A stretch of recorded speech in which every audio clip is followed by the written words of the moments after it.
How the Colors Were Discovered, Chapter 2, Gems, Metals, and Malachite. Section 1, the Particle Accelerator in the Basement of the Louvre.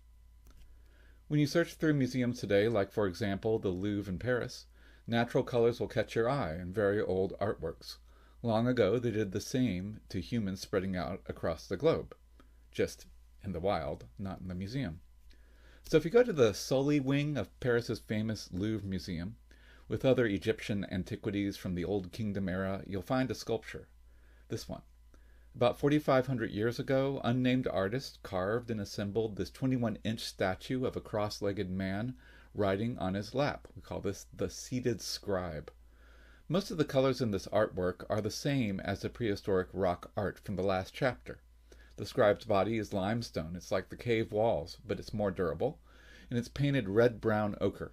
He has black hair and a white kilt, and his features are carved with extreme care, but none of that draws your attention at first. What you see is his eyes.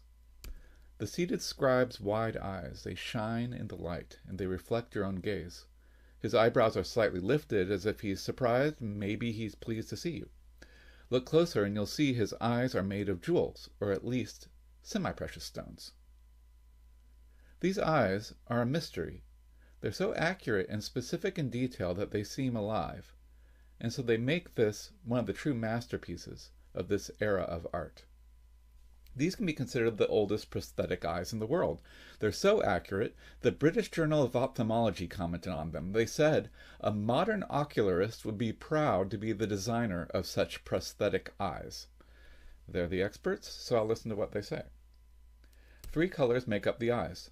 Black pupils surrounded by white sclera, and remarkably, tiny red veins embedded in the white. The colors in the white rock are particularly special. How did they get there? Those are a mystery that chemistry can solve.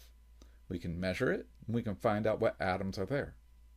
Long ago, this special rock was found by the Egyptian Empire's Broad Reach. It was collected by some anonymous person, and it was carved to make the scribe's eyes. Remember how in the last chapter we saw how flowstone can bring veins of ochre together. Pay attention to that word, veins. Even though a geological process made these veins, they look like veins in biological flesh. In the mines of Quintana Roo, these veins formed in soft limestone that was pushed around by water. But this rock is different. It's much harder. How did these small veins of blood red happen in such a hard, pale rock like this? This is something different than what we saw in the last chapter.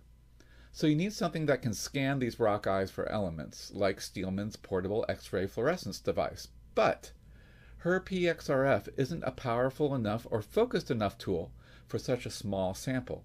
You also need a bigger instrument with more options for energy beams and focusing.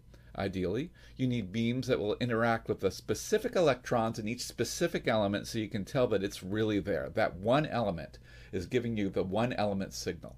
So to provide this, laboratories have sprung up all around the world with all sorts of beams for all sorts of analyses. Since the Louvre is perhaps the most famous art museum in the world, it has one of these in its own basement. It generates the most powerful kind of beams with a particle accelerator. And so, yes, you can truly say there is a particle accelerator in the basement of the Louvre, just a few dozen feet from the waters of the Seine in the Pavillon de Flore. If you're inside the glass pyramid and looking up at the old buildings like this, you're pretty close to it. But I don't know exactly where it is because they don't publish it. Maybe I'll find out someday. The facility that holds this instrument and others is called AGLE.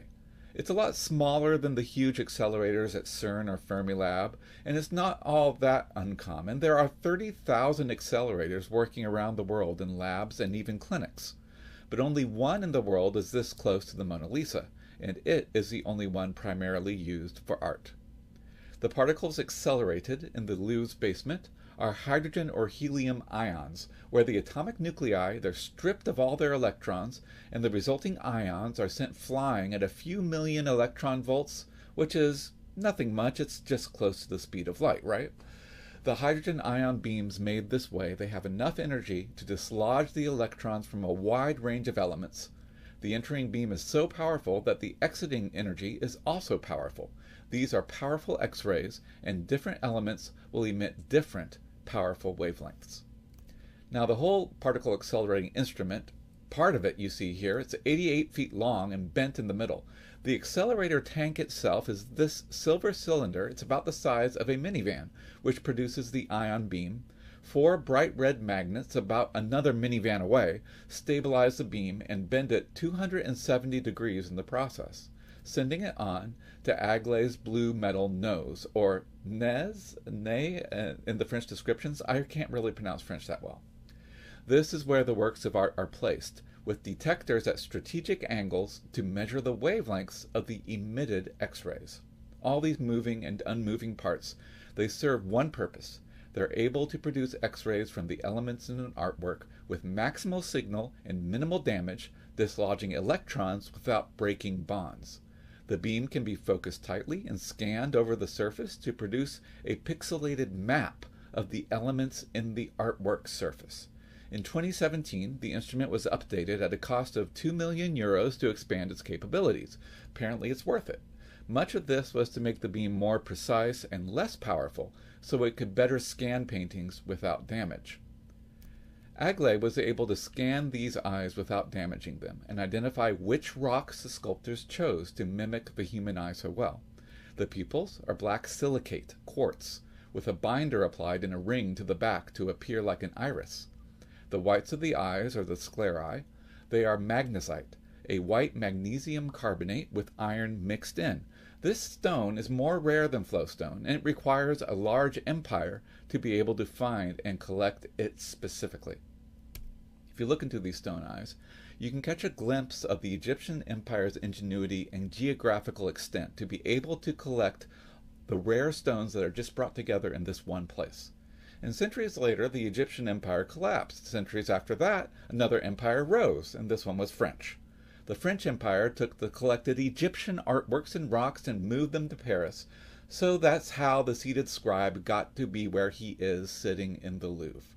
Other rare and colorful rocks were collected just a short walk away, across the Seine, and that's the next stop on our virtual tour.